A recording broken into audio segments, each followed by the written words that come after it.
morning কি খবৰ আপোনালোকৰ আশা কৰিছোঁ সকলো কুশলে আছে এতিয়া হৈছে ডিচেম্বৰ মাহ আৰু ডিচেম্বৰ মাহত এতিয়া আজি কিন্তু বহুত ঠাণ্ডা হয় আজি ডিচেম্বৰৰ 10 তাৰিখ তৃতীয়টো দেওবাৰ এতিয়া আমি যাব ওলাইছোঁ সকলোখিনি মিলি ক'ত গৈ আছোঁ আপোনালোকক নিশ্চয় ক'ম এতিয়া নকওঁ আমি ক'ত গৈ আছোঁ আৰু এয়া আমাৰ বুবু বেটা গাড়ী চলাবত ব্যস্ত হৈ আছে এইটো আমাৰ জান মাইনা গাড়ী চলাবলৈ শিকিছে আকৌ নতুনকৈ তোমাক পপই কি শিকাইছে জান অকল টাৰ্ণিং ল'বলৈ শিকাইছে আৰু বোলে তাক গাড়ী চলাবলৈ শিকোৱা নাই কথাটো সঁচা নেকি পপই অকল বোলে এতিয়া টাৰ্ণিং ল'বলৈ শিকাইছে তাক আৰু গাড়ী চলাবলৈ বোলে এতিয়াও শিকাই নাই এয়া দেউতা ৰেডি হৈ গৈছে আৰু দেওবাৰটো আহিলেই দেউতাই হুলস্থুল লগাই থাকে ক'ৰবাত যাব লাগে যিহেতুকে গোটেই সপ্তাহটো ঘৰতেই বহি থাকে সেইকাৰণে ওলাই যাব বিচাৰে এতিয়া আমি ঘৰলৈকে যাম ক'ত যাম এতিয়া আমি কোৱা আমি ডিচেম্বৰ মাহত ফুৰিবলৈ গৈ আছোঁ পিকনিক আজি বহুত ঠাণ্ডা আছে আৰু আমি এতিয়া ক'ত গৈ আছোঁ কৈ দিয়া আকৌ হেল্ল' দোস্তি কোৱা কি খবৰ আপোনালোকে ভালে আছেনে ঘৰত মাহত গুৱাহাটী গৈছোঁ তাৰপাছত কথাখিনি মই আহিছোঁ এয়া আমাৰ যাত্ৰা আৰম্ভ হৈছে এয়া পিছপিনে বহিছে দেউতা ডিচেম্বৰ মাহত বা শীতৰ দিনত আমি সাধাৰণতে ক'ৰবাত ফুৰিবলৈ যাব বিচাৰোঁ নাইবা পিকনিক খাবলৈ যাব বিচাৰোঁ কিন্তু আমাৰ ক'ত যাম তেনেকুৱা ধৰণৰ এটা হৈ থাকে আৰু নিৰ্দিষ্ট এখন ঠাই বিচাৰি পোৱাটো অসুবিধা হয় আজি মই আপোনালোকক এখন বৰ ধুনীয়া ঠাইলৈকে লৈ যাম ব'লকচোন ৰঙিয়া আৰু নলবাৰী পাৰ হৈ এয়া আমি আহি পালোঁ বৰমা আৰু দেওবাৰে বৰমাত এখন খুব ডাঙৰ বজাৰ বহে এইখনেই হৈছে বৰমা বজাৰ আৰু বৰমাৰ পৰা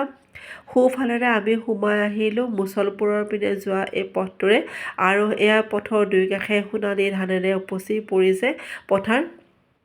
আৰু বহু ঠাইত ধানবোৰ কাটি পেলাই ঘৰলৈকেও লৈ গৈ আছে এই দৃশ্যটো সঁচাকৈ বহুত বেছি ভাল লাগি গৈছে যিহেতুকে আমি সৰুৰ পৰা এনেকুৱা এটা পৰিৱেশতে ডাঙৰ হৈ আহিছোঁ আজিকালি অৱশ্যে আমাৰ পিনে ইমান খেতি পথাৰবোৰো নাইকিয়া হৈ গ'ল আৰু এই পথটো বহুত ধুনীয়া হয় আমাৰ নিয়াম এটা শুই আছিলে সি এতিয়া সাৰ পাই গ'ল আপোনালোকে যদি আহিব বিচাৰে তেনেহ'লে বাছেৰে আহিব পাৰে নিজৰ সৰু চাৰিচকীয়া গাড়ী লৈ আহিব পাৰে যদি কোনোবা বাইকেৰে আহোঁ বুলি ভাবে তেনেহ'লে বাইকেৰেও আহিব পাৰিব ৰাস্তাবোৰ বহুত ধুনীয়া হয় মই দেখাই গৈছোঁ আৰু বৰমাৰ পৰা বহুত বেছি দূৰ সোমাই আহিব নালাগে মাত্ৰ 35 কিলোমিটাৰমান হ'ব আৰু এয়া আমি বৰমাৰ পৰা আপোনাৰ নিকাচি হৈ আকৌ সোমাই আহিব লাগিব এইটো এটা জাগ্ৰত শিৱ মন্দিৰ হয় ইয়াত ডাঙৰকৈ দুৰ্গা পূজাও হয় কিছু দূৰ আহি আমি ইয়াত টিকেট ল'লোঁ আৰু তাৰপাছত দেখিলোঁ এখন গাঁও সভা আজিকালিৰ দিনত সাধাৰণতে এনেকৈ গাঁৱৰ মুখীয়ালে গাঁও সভা পতা নামঘৰত নাইবা এনেকৈ গছৰ তলত কেতিয়াও দেখা পোৱা নাযায় এই দৃশ্যটো ইমান বেছি ভাল লাগিলে এতিয়াও যে গাঁও সভা আছে আৰু সেইকাৰণে মই এই দৃশ্যটো কেমেৰাত আবদ্ধ কৰি পেলাই ল'লোঁ এয়া আমি আহি পালোঁ আমাৰ গন্তব্যস্থান দাৰাগাঁও আপোনালোকে হয়তো বহুতেই নাম শুনিছে কুলু কুলু বৈ গৈছে এই নৈখন বৰ ধুনীয়া হয় বাক্সা জিলাত আছে এই দাৰাগাঁও আৰু বহুত বেছি দূৰ নহয় মই আপোনালোকক ক'লোৱেই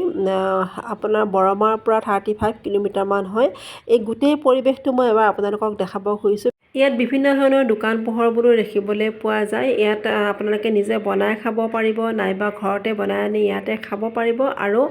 যদি আপোনালোকে ইয়াতে অৰ্ডাৰ দিব খোজে তেওঁলোকক সোনকালে 11:30 12টা বজাতে আহি অৰ্ডাৰ দিলে যেনেকৈ বিচাৰে তেনেকৈয়ে বনাই দিয়ে যিহেতুকে বহুত বেছি ঠাণ্ডা আছিলে আহিয়ে আমি বাইদেউৰ দোকানত চাহ খালোঁ একদম পিয়ৰ গৰু গাখীৰে বনাই দিছে ইয়াত চাওমিনৰ কাৰণে তেওঁলোকে ৰেডি কৰিছে আৰু আমি ব্ৰেড লৈ গৈছিলোঁ সেইকাৰণে জান বাবাক কণী আৰু ব্ৰেডত বনাই পেলাই দিবলৈ ক'লোঁ বুট ভাজি পাপৰ ভাজি ক্ৰীম ব্ৰন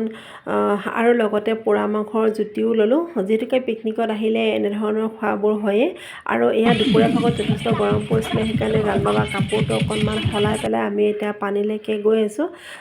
যিহেতুকে বাৰিষা হ'লে পানীটো একদম আগলৈকে গুচি আহে যিবিলাক যে আপোনালোকে এই শুকান বালি আৰু শিলবিলাক যে দেখিছে ইয়ালৈকে পানী আহি যায় খৰালি পানীখিনি অকণমান শুকাই যায় কিন্তু বহুত বেছি দূৰত নাই ওচৰতে আছে পানীত গৈ পেলাই ফটো উঠিলোঁ ৰিলো বনালোঁ আৰু বেছি সময় থকা নাই যিহেতুকে আপোনালোকে মোৰ মাতটো দেখি গমেই পাইছে মোৰ নিজৰো চৰ্দি লাগি পেলাই মাত ভাঙি আছে আৰু পানীত ন্যায় বেটাই অলপ বেছি সময় থাকিব বিচাৰে সেইকাৰণে আমি সোনকালে উঠি আহিলোঁ তাৰ পৰা ৰিল আৰু আপলোড কৰিম মই ৰিলবিলাক তাৰপাছত এয়া ন্যায় বেটা আৰু আমি বেডমিণ্টন খেলি আছোঁ আমি যেনেকৈ বেডমিণ্টন খেলি আছিলোঁ তাকো লগা হৈ গ'ল এইপিনে বাইদেউহঁতে আনিছিলে আমলখি আৰু এটা পেকেটত 10 টকাকৈ লৈছে 1 কিলোৰ ওপৰতে আছিলে আমি 2টা পেকেট লৈ পেলাই আহিলোঁ আৰু এয়া বনাই আছে লোকেল চিকেন হৈ গ'ল আমি আচলতে আজি বনাই লৈ যোৱা নাছিলোঁ আৰু বনাই খাম বুলিও যোৱা নাই এই দোকানতে আমি অৰ্ডাৰ দি দিছিলোঁ এয়া মণিৰাম বসুমতাৰী দাদাৰ দোকান হয় তেওঁ বৰ ধুনীয়াকৈ বনাইছিলে খানাবোৰ খাবলৈ বহুত ভাল হৈছিলে তেল মছলা একদম কম আছিলে আমি ঘৰত যেনেকৈ খাওঁ তেনেকৈ তেওঁলোকে আমাক ডিছকাউণ্টো দিলে কিন্তু আমি ফটো উঠোৱা সেই সময়ত নহ'ল কাৰণ জান বাবাৰ টোপনি লাগিলে ভাত খাওঁতে তাক মোবাইল লগা হ'ল আৰু মোবাইলৰ নেটৱৰ্ক নাছিলে সেইকাৰণে ফটোবোৰ লোৱা নহ'ল আৰু আপোনালোকে যদি আহিব বিচাৰে তেনেহ'লে মোক কমেণ্ট কৰি জনাব মই তলত নাম্বাৰটো দিম দাদা অৰ্ডাৰ দিব পাৰিব আজি আমি পৰিয়ালবৰ্গৰ সৈতে আহিছিলোঁ দাৰাগাঁও ইয়াত এখন নদী আছে নদীখনৰ সিপাৰে হ'ল ভূটান আৰু ইপাৰে হ'ল ইণ্ডিয়া এই স্থলীতে অসংখ্য মানুহ বনভোজ খাবলৈ আহিছে আপোনালোকে দেখিছে কিমান গাড়ী ইয়াত ৰৈ আছে কিমান দোকান চলি আছে বনভোজ হ'ল এটা মনৰ আনন্দ ডিচেম্বৰ মাহটোত মানুহ প্ৰায় অফিচৰ কাম বা অন্য খেতিপথাৰ কামৰ পৰা অলপ আহৰি পায় সেয়েহে এসাঁজ লগে ভাগে পৰিয়ালৰ সৈতে খোৱাৰ আনন্দ সামৰিব নোৱাৰি আহে এনেকুৱা স্থানলৈ ইয়াত আহি নানা ধৰণৰ গছ গছনি শিল বালি এইবিলাক দেখা পাই মনৰ এটা আনন্দ লাগে অনবৰতে যান্ত্ৰিক নগৰত থাকি লাইটৰ পোহৰ আৰু গাড়ীৰ গুম গুম শব্দৰ বাহিৰে একো নুশুনি কিন্তু ইয়াত একেবাৰে নিলিবিলি ইয়াতে শান্তশিষ্ট নদীখন বৈ গৈছে ব্যস্ততাবোৰৰ মাজতে বছৰৰ শেষত পৰিয়ালৰ লগত এনেকৈ এটা দিন দাৰাগাঁৱত কটাই বহুত বেছি ভাল লাগিলে আপোনালোকেও আহক বন্ধুৰ লগত পৰিয়ালৰ লগত এনজয় কৰক নিজ চকুৰে চাই যাওক কি দাৰাগাঁৱৰ সৌন্দৰ্য বাৰিষা আৰু খৰালিৰ সৌন্দৰ্য বেলেগ বেলেগ হয় মোৰ আন এটা নতুন ভিডিঅ'লৈ অতি সোনকালে আহি আছোঁ তেতিয়া সকলোৱে ভালে থাকক বাই বাই